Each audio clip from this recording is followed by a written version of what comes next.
Lalayas. Hindi, layas na Dennis. Oy, ikaw mo yung gamit ni Dennis. Saka yung mga sombrero.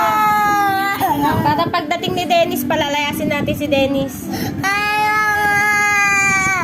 Hindi, oo, ayusin mo kami. Atin yung kahon, no, sa ilalim ng kama. Ito na.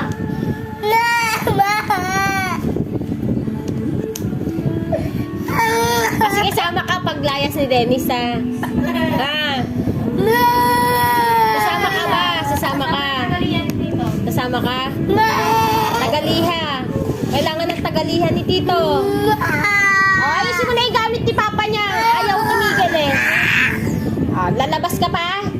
Ah, pag lumabas, palayasin ko si Papa, ha? Ha? Papalayasin ko si Papa, ha?